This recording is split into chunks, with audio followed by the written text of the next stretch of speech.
Welcome in, ladies and gentlemen, to another edition of the Bengal Tiger Podcast, previewing spring football for the Tigers. I'm Billy Embody. With me, Shea Dixon, Matthew Brune. The gang's all here. We've got a lot to talk about as we flip over to the defensive side of the ball, leading off with the defensive line before working our way to the linebacker room. The Tigers are set to get on the practice field next week. They laid out the practice schedule. It's time to see these guys in action very shortly. But first, let's jump into that defensive line room and let's take a look at the state of it. A very kind of hotly debated offseason discussion was addressing that room, bringing in transfers. They're going to get Maason Smith back from injury. They've got Mekhi Wingo. They do lose Jaquelin Roy, but this is a room that still is one of the tops in the conference, in my opinion, in terms of their starters, despite losing a guy like B.J. Ojulari as well. I think the interior of it with Maason Smith and Mekhi Wingo really sets the tone there, fellas.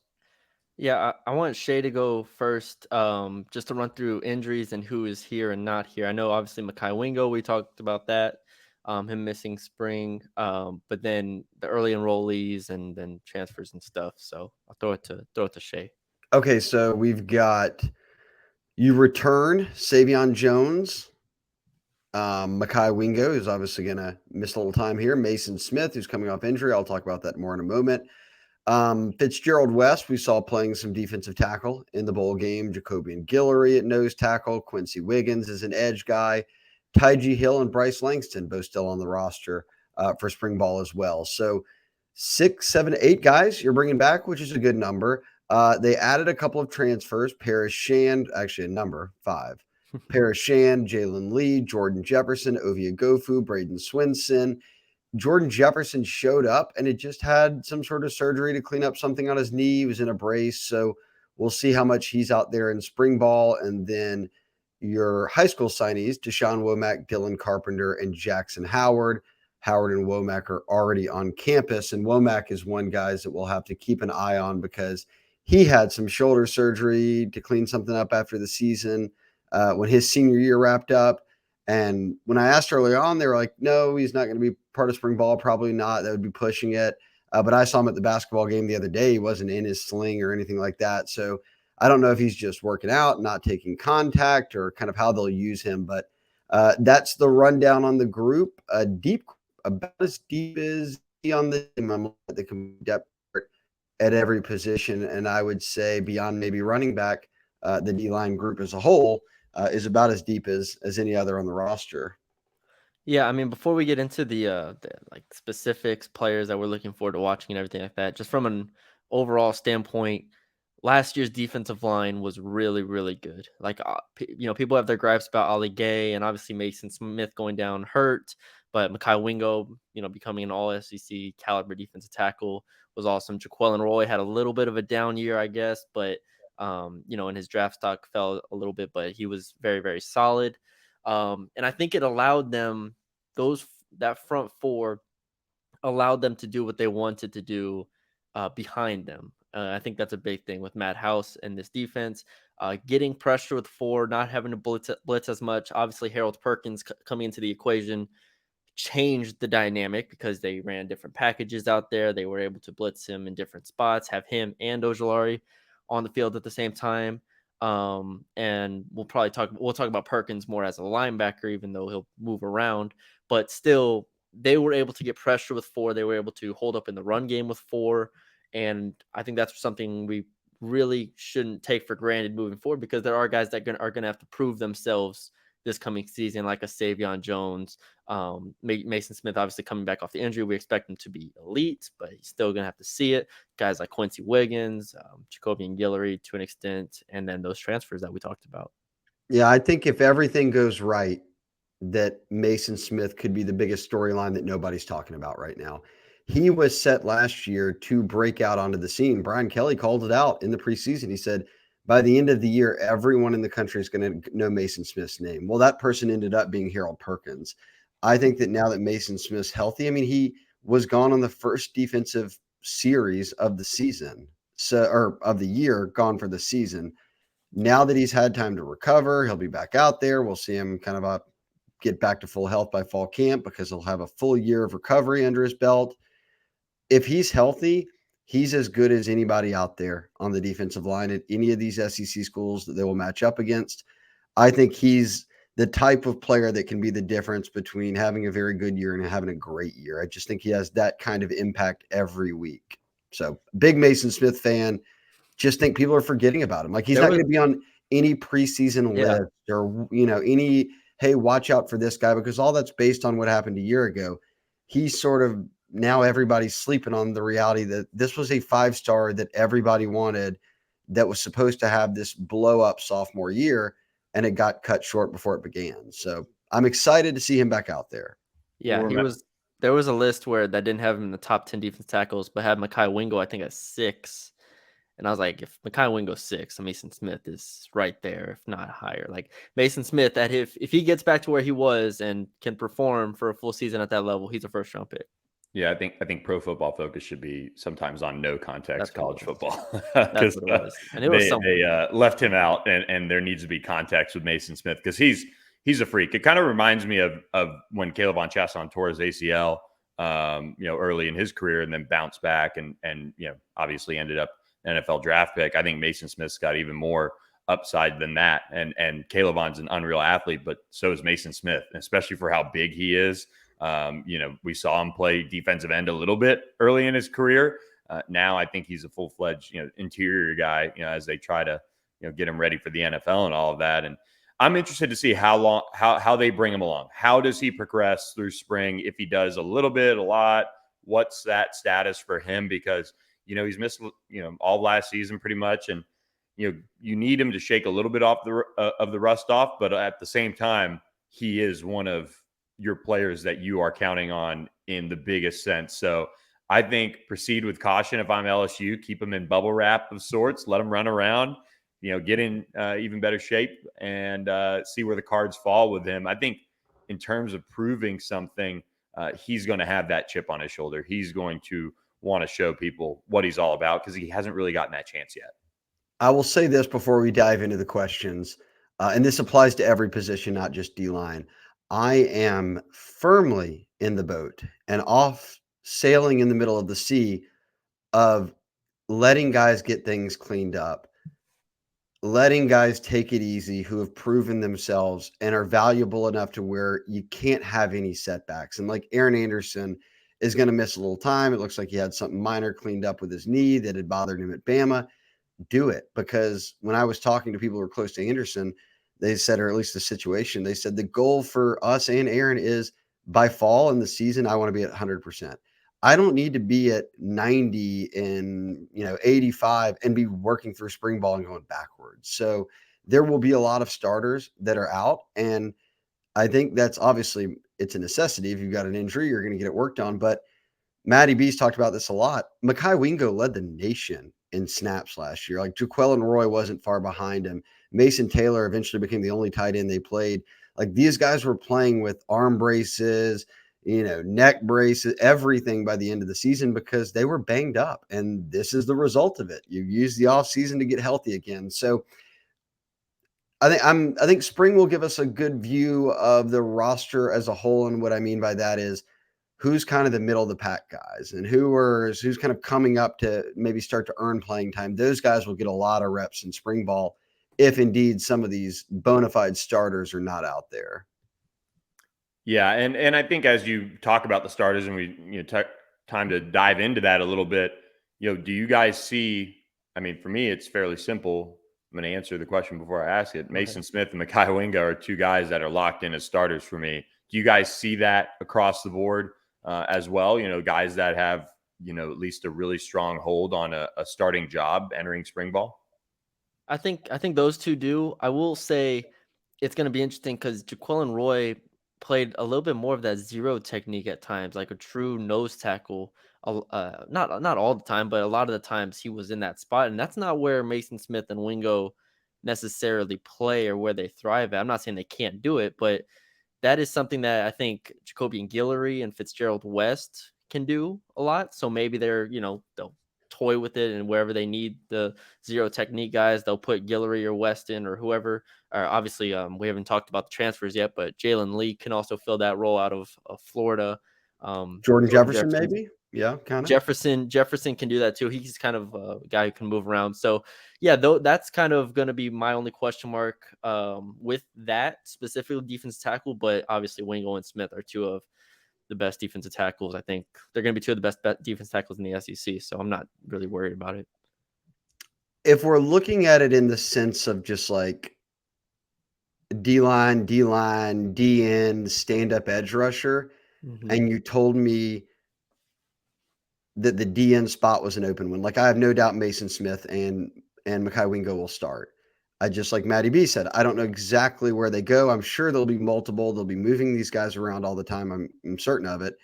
But then I would feel best about punching open the door of D end and saying it'd be Savion Jones. And it just feels like they were grooming him to take over that role that Ali Gay played, right? And Maason Smith wasn't available, but he started the bowl. He got a lot of, run at the end. This is a former 5-star kid on On3 coming out of St. James. It just looks like he's ready to move into a starting spot. So before I would move to that stand-up edge rusher, which I think could bring the most debate, especially early on, I would say that, okay, if Wingo and Maason Smith and Savion Jones are out there, I wouldn't be surprised by that at all. That would be my front runner group for the first 3 guys to the field. Yeah, I completely agree. And I do think, we've talked about Matt House moving guys around. I think the group that they brought in from the transfer portal allows that to happen a little bit more than I think we'll even, realize. There are guys that can play up and down a little bit. Parishand, Jordan Jefferson can play D tackle or play that nose, like you said, Matty B. I mean, there are some options that they can use to really be multiple. And I think even we're seeing that in recruiting, and not to go off recruiting tangent, but we're seeing them really target guys that can play multiple spots and maybe can move around and not come off the field and just be versatile. And so I think we're seeing that in this defensive line group. I think it's going to be a little bit more of a rotation than it has been in the past, because they brought in some depth. They brought in guys that can do different things, and they're going to toy with it and see what the right rotation is. But I'm with you, Shea. Those 3 are the starters for me. Quincy Wiggins is someone who I'm interested in. I think, obviously, I think Savion Jones is this in the lead for defensive end. But Quincy Wiggins is someone who we were really, really excited about. I mean, last year as a freshman, weren't sure how much he was going to play, but obviously the injury early in the season, and then we just never got to see him ever, really. And so he's someone looking at spring specifically, because this is a spring podcast, he's one of the players I'm most excited to see how he's developed, how he's used, and just the reps that he gets and how he looks compared to a guy like Savion Jones. Quincy Wiggins at that defensive end spot, because he's physically, I mean, he was a standout as a freshman. Yeah, and that leads into a next question, Matty B, which I think you might have answered. Yeah, is that who you're taking, Matty B? Yeah, who could make the most out of spring ball? And I think Matty B alluded to a potential choice for his. So is that your choice? Who can make? Yeah, I'll go with that. That just shows I did not read the rundown over text. I don't even know why we do it. Matthew's not even reading it. We should just do live podcasts. This is exactly why we should do live podcasts. We just wing it. I was like, I'm sure they're not going to ask me anything crazy. No, they will. Nothing you don't know the answer to, but you'll give it ahead of time. Yeah. Okay, I'll double trivia question. But yeah, I'll double. There you go. I'll double back to Savion Jones as the guy I think could make the most of spring, because I think if he can hold off Wiggins and these other transfers who are coming in who do have playing time, and the reality that they could move guys around like Maason Smith or Mekhi Wingo and bump him out of a DN spot. If he can prove he belongs on the field this spring and kind of into the off season, summer, fall, whatever you want to call it, I think that he could lock himself into it. Like, he's the one guy that still feels the closest to saying, okay, I've got a starting spot locked in. And that begins with spring ball. So I'll choose the same guy that I thought was in the starting lineup. I don't know if this is a sleeper pick for this, but I think Jacoby and Guillory. I mean, we know what he can do in the weight room. We know what he brings in terms of size to the field and just strength. He's been nicked up here and there early in his career, and I think along that interior, he could have an opportunity to get plenty of snaps in the spring. Jaquelin Roy's gone. It's time for Jacoby and Guillory to step up. He was really, highly thought of coming out of high school, and now it's time to turn that corner. And I'm excited to see if he can do that. And I think he's got an opportunity to make the most of spring and getting those extra reps. You know, if they're bringing Maason Smith along slowly, that's something where, all right, Jacoby and Guillory, go get you some. You know, you have Jordan Jefferson kind of in a similar mold of him, I think. But Jacoby and Guillory has that ability, I think, to really have a chance to shine this spring.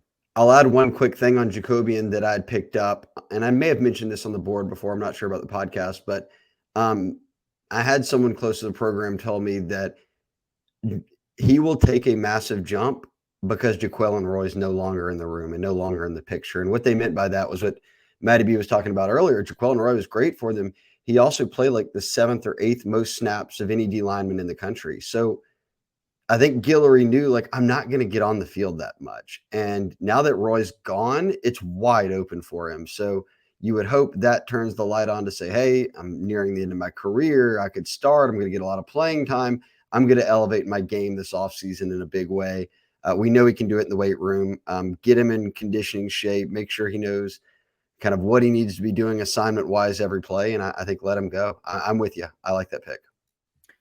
I'll follow up with another question for you guys as we continue to roll on here. And I'm going to tweak it a little bit from the rundown and ask, all right, which transfer makes the most noise in spring? And the second part is that the one that necessarily has the biggest year? And if not, who? Okay, so I went and read the rundown, and then you changed the rundown. So yes, again, I don't know, and I wrote the rundown, and neither of you are even abiding by it. So, oh man, go ahead, King of the Castle, King of the Castle. The one that I expect to stand, honestly, I'll go Braden Swinson. I think could really stand out this spring.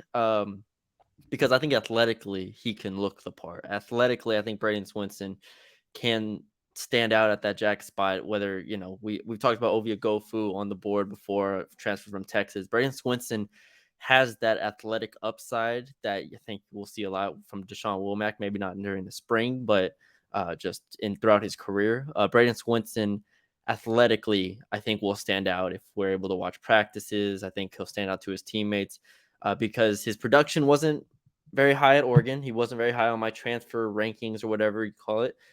But I think athletically in the spring, he could be someone be like, oh, you know, he's got good speed. He's got good size. He's someone who can, with some development, I think look the part at the jack spot. I'll go with, I don't know enough about Paris Shand coming out of Arizona, but I feel like he's got some versatility to him. Isn't that Billy's guy? Okay, yeah. Well, I'm not going to pick him. I'm just saying I don't know enough about him, so that's why I'm not going to pick him. Okay.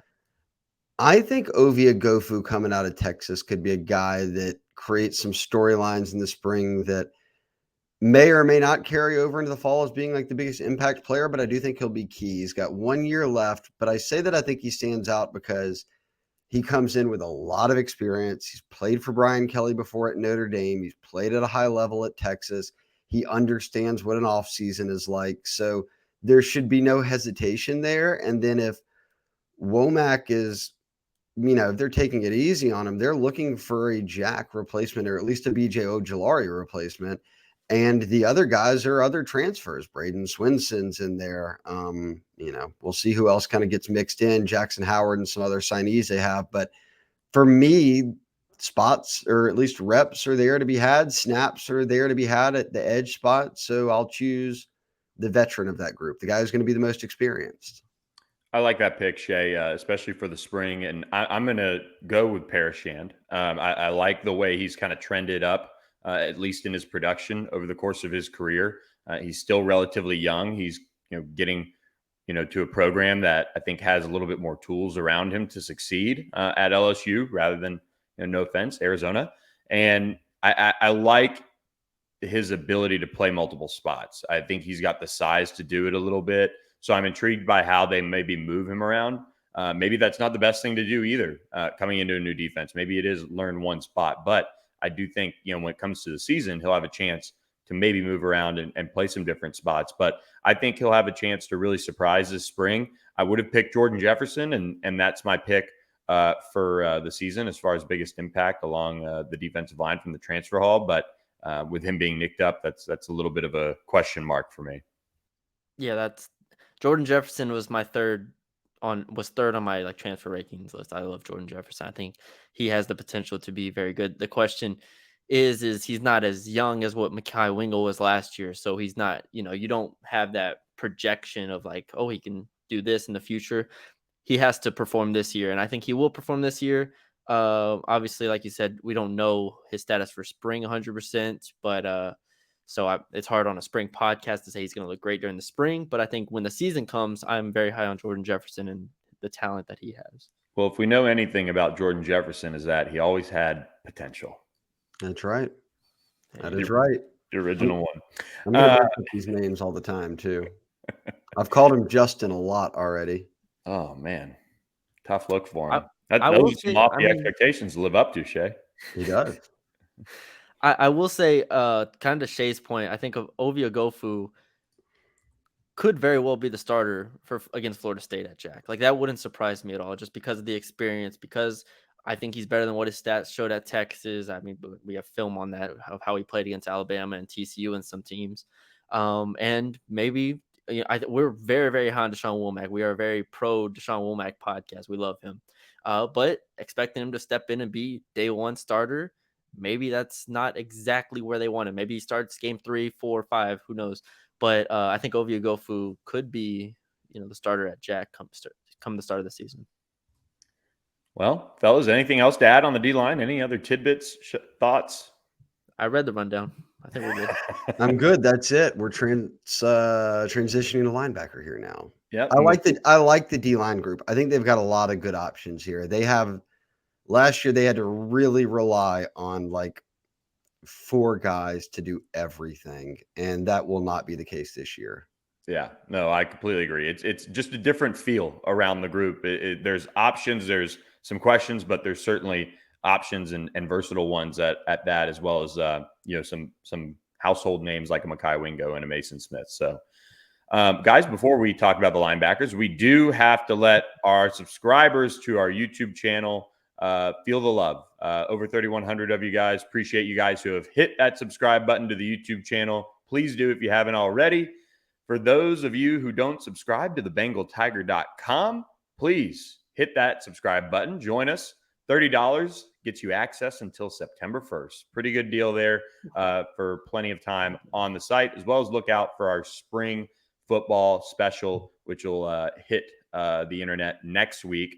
And you can still get a Bengal Tiger Founders Club hat that Shea's sporting right now. So with that housekeeping out of the way, we'll jump into the linebacker room, a room that needed to be addressed with transfers, and they did that, adding Omar Spates from Oregon State.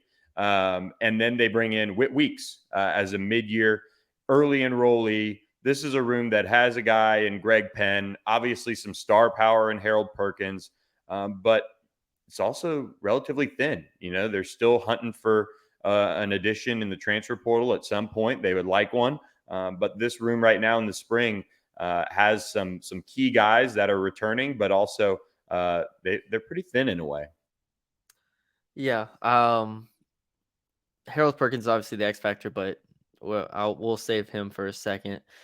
Greg Penn is the one that everybody wants to know. I think that's during the spring. I don't know how much we'll learn about Greg Penn, but I do think it's going to be an interesting talking point to see Greg Penn, how he leads the group, because there's so much turnover at this point. I mean, Micah Baskerville last year at this time was, running 4th string linebacker, and nobody knew what was going on, and just so much was moving in the linebacker room. And now it's like Greg Penn, this is his year to take that step forward, and this is the start of that. In the spring is where you start to develop that, and you start to be like, all right, Greg Penn, either he's going to be the guy or he's not. And if he's not, then that's where you're like, all right, are we going to put Harold Perkins there? Are we going to put Omar Spates there? Are we going to put Weeks' brother there? I mean, there's a lot of this starts with Greg Penn, and I think he's the one this spring that's going to have to set the tone, and he's one that I'm interested in seeing.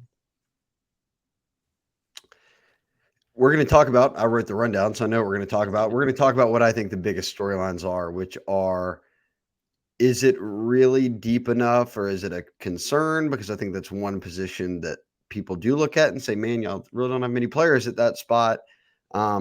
And beyond that, just how they use Harold Perkins I think is going to be one of the biggest questions. Obviously, like, he's the best player. He's the best linebacker in the country, but do you even want to use him as a actual linebacker? Or do you want to use him in a variety of ways? So get y'all's thoughts on that. We'll touch on it all, but I like the group. I think Baskerville replacing what Baskerville did for them will be key, but I think that bringing in a transfer like Spates gives you at least 1 year to where you feel a little bit better about, what the future or what the immediate future looks like in terms of not falling off from where you were a year ago. I love the warning shot to stick to the rundown from Shea there, telling people Don't ahead of talk time. about all the answers in the opening monologue. That's why I focused on Greg Penn. I said, all right, we got Harold Perkins coming up. Question number 1 on our list for the linebacker room: will Omar Spates or Greg Penn be the starter against Florida State?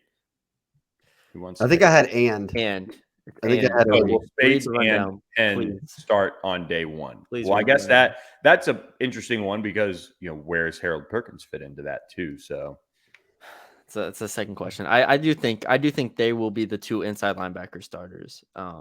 Game 1. Omar Spates, for those who don't know or maybe didn't read my transfer analysis back whenever I wrote it, like in January, whatever it was, he was someone who was used in a lot of different ways at Oregon State. He was not very traditional. I think he led the Pac-12 for linebackers in terms of pass rush attempts. He was used in coverage. I think he was 3rd in the Pac-12 in coverage snaps as a linebacker. Like, he is someone who I think will be asked to fill that Micah Baskerville role. However, he is a little bit more physically imposing than Micah Baskerville. I think he's going to be able to hold up in the run game really well. And it's just going to be interesting to see how they don't need him to do all that this year. They don't need him to be a 5-tool player, as to use a baseball term. They just need him to do what Micah Baskerville did last year. And I think that if they get that from him, they're very happy, because you already have Harold Perkins who can do all the other stuff. He's the 5-tool player. Let him do run around and go sack the quarterback and do that. They need Omar Spates to hold up in pass coverage and be an experienced leader on this team, because the linebacker position is very, very, very young. I think he's the only one with more than 2 years of experience in the room. So, yeah, they need him for that reason. I think the answer is yes. And I've done this a million. I'm not going to go too deep here, but Greg Penn is getting the Damone Clark treatment from early in his career, where he got put out there. People thought he wasn't very good. They carried that thought process over into another year and then into another year. And Greg Penn is in year 2 right now, and he led the team in tackles a year ago. And I know people are going to say, well, that's what a linebacker should do. Yes, you're right. And he did. He led the team in tackles, and he played in every single game. And he was reliable enough for Matt House, who everybody considers to be a very good DC, if not a great DC, great defensive mind, and the linebackers coach to stick him out there every game. Now, we saw Demario Tolan, who transferred to Auburn, start to get more reps at the end of the year. So, yes, he wants to have more guys out there. I do think, though, that Penn has done enough and will continue to do enough to start. And Spates didn't come here for 1 year left of college to not start. And he was all Pac-12. He can do it. So I do think those are the 2 day 1 starters, because, as we'll talk about in a minute, I think they want to continue to use Harold Perkins as a Swiss Army knife. And that doesn't mean being the middle linebacker on every down. Swiss Army knife is a way better analogy than 5-tool player. Good job. It's easy for people to pick up. There's more things than just 5 with Harold. He's got everything. And all of them, it just keeps coming. He's got the little bitty scissors. He's got the thing you can clean your nails out with. He's everything. Screwdriver. Yeah. Screwdriver. Corkscrew. Most importantly. Yeah. I think Omar Spates and Greg Penn are the starters. And I agree, especially with him coming with 1 year from Oregon State. I mean, that's kind of the key. I mean, I think Brian Kelly and his staff do a good job of not promising, these guys too much. But I think you can read the writing on the wall in that room that they absolutely need him to be a day 1 starter. And, that's going to be the interesting thing, though, is, all right, if those 2 guys are the starters, how is Harold Perkins used? Does he continue to come off the edge? Does he, get some more reps and kind of eased in to a middle linebacker spot? I mean, that's something long-term, or at least for the rest of his career, I'd like to see them start doing a little bit more, just because you are going to need to rely on him, relatively quickly. And that's going to be important, is not only, yes, we know Harold Perkins can, make these game-changing type plays, but he's going to have to be the one running the defense at some point, and they need him to get that experience back there doing it. It's so difficult. It's so difficult. We've battled it all year.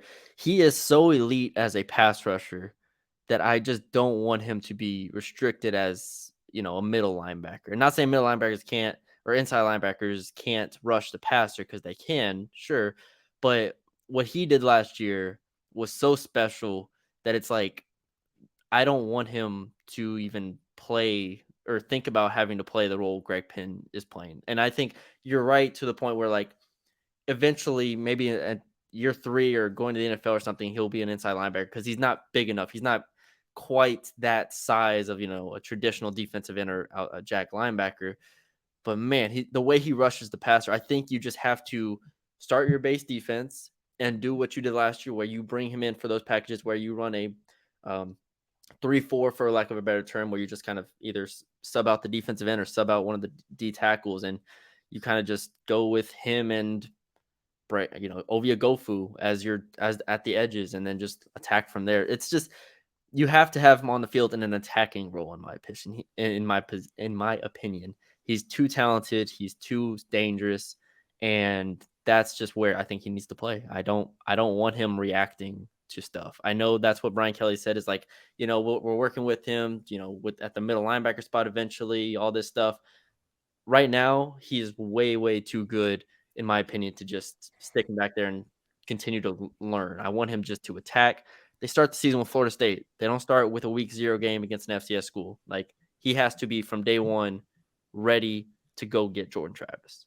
Yep. I want to see him doing 2 things more than anything else: getting after the quarterback, or getting into the backfield, blitzing, and spying the quarterback. And I can think of games like Arkansas where he just sat there all game, and they, didn't have KJ Jefferson, but they had a track star in Hornsby at quarterback, and he couldn't do anything because Harold just sat there and waited. And the second he saw him try to leave the pocket, it was, I'm coming right after you. And he made some big plays. And yeah, that's it. I just want to see him getting into the backfield or spying the quarterback. And I don't really, he made some plays in coverage. In fact, that Arkansas game, I think he dropped back and tipped a pass and helped them kind of secure the game at the end. So yes, he can do everything. And Matt House, the defensive coordinator, linebacker coach, said at the bowl game that he's just scratching the surface of what he can be as a complete linebacker. But at the end of the day, I want him to be like a Micah Parsons. I don't want him to have to be, a true middle backer. So yeah, my wish would be what they've been doing, which is keep letting him get after whoever's got the ball in the backfield and let him watch the quarterback. Yeah. I mean, I think in terms of his progression, I want to see more middle linebacker, but in terms of winning games and what they're going to have to do this year, letting him just go. And maybe we see it over the course of the year. The light comes on when he does get those middle linebacker reps. The light certainly came on for him as the year went on in the role they put him in. And, it's about winning football games. And Matt House is really good at taking the guys and putting them in the best positions, I think, for them to succeed. And he'll do that with Harold Perkins and keep doing it. I think last year showed it. They got him on the field more and more because he just kept making plays, and they put him in that role and just said, go. Now, I do think, because you're right, I think ideally we want to see him get more middle linebacker roles. Like, even if they're not in a blitzing package, if there are snaps where he's a middle linebacker and we see him go, I think that'd be huge. To bring it back to spring, because it's a spring podcast, I'm not going to overreact if we see him at middle linebacker 90% of the time. Like, I just think that they might spend the whole spring be like, hey, we know you can do this. We know we can stick you out there and just rush the passer. But let's learn the middle linebacker. Let's see what you can do here. And so that way we can have you on the field even more. Like, that wouldn't surprise me at all. I'm not going to overreact if they play him at middle linebacker throughout the spring. I mean, Dave Aranda used to sit there and literally walk Devin White through the little steps. And it was just Dave and Devin time, just over there by themselves, just working through the steps of being a middle linebacker. I mean, It's crazy to obviously see what he eventually became, but that's maybe what they do. They just, hey, it's Matt and Harold time, the Harold and Matt show over there, just working things out and developing him. That's what spring's about for these guys, and working on some of the things that they need to in their games. So one reason why I could see Harold getting a little bit more time at middle linebacker is the depth of the room. And I'll pose it to you guys: is the depth of the linebacker room right now, and especially in spring sense, a real concern for you guys? It going into the spring, I think it is, because Christian Brathwaite's not going to be on campus, right? So what that leaves us with 5, and that's if we include Harold Perkins, Weeks, and Spates as your 5. You know what you're gonna get from Spates. Like we just talked about Perkins for a bit. You know what you're gonna get with Penn for the most part. So really, it's the Weeks brothers that we're gonna be trying to learn about here, and that's gonna set the foundation for the depth of the linebacker group moving forward. Can Whit Weeks from day one be a rotational player in this linebacker room? Because we know West Weeks at the very least can, right? Like we don't have super high expectations for West Weeks, but we think he can fill a role for 2-3 snaps at a time. Like we think he's fine in there. So if Whit Weeks can come in and play and be a serviceable player, we all love Whit Weeks here, then I think maybe it's not as big of an issue. But going into spring, where we do have those question marks and we don't know where Perkins is going to play exactly, I think there's reason to be, I guess, a little concerned with the overall depth of the room. My concern is when someone gets injured, or if someone gets injured, because I think with how Matt House uses his linebackers, like there's only 2 on the field at one time, and the guys who play on the second team get enough reps each game to where like they're not trying to get to like the third string guys. So like even if you're using Harold Perkins in a variety of ways, I feel very good about Spates, Penn, and then having the 2 Weeks brothers back them up, because I'm probably higher on West Weeks than a lot of people. And then I love Whit Weeks coming in. I think he's going to be phenomenal as time goes on. And then you'd have Braithwaite on the very back end as a guy who could maybe play some, but you'd feel really good about that first 4. Plus, you've got Harold Perkins, and at any moment you could throw him in there and he'd be the best linebacker you'd have, and he could play in the middle.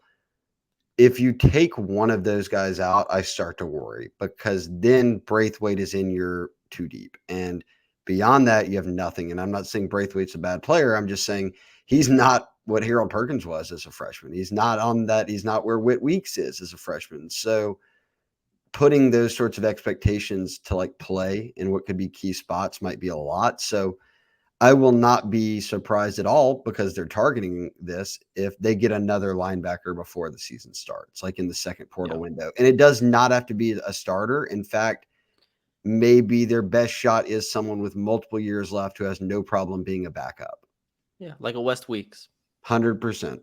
Yep, I completely agree. And honestly, I mean, you guys covered the depth concerns and kind of where it's at very, very well. I mean, it doesn't take long. There's only 5 of them. So. Yeah. We could do a get to know podcast in about 10 minutes with these guys.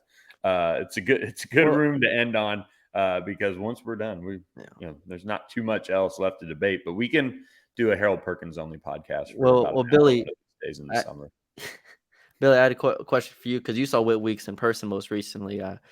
Do you think Whit Weeks in the spring could prove himself to be like, hey, he will be in the rotation? Not saying he's going to start by any means, but you think you could see Whit Weeks break into be like, oh, that guy's going to be in the rotation?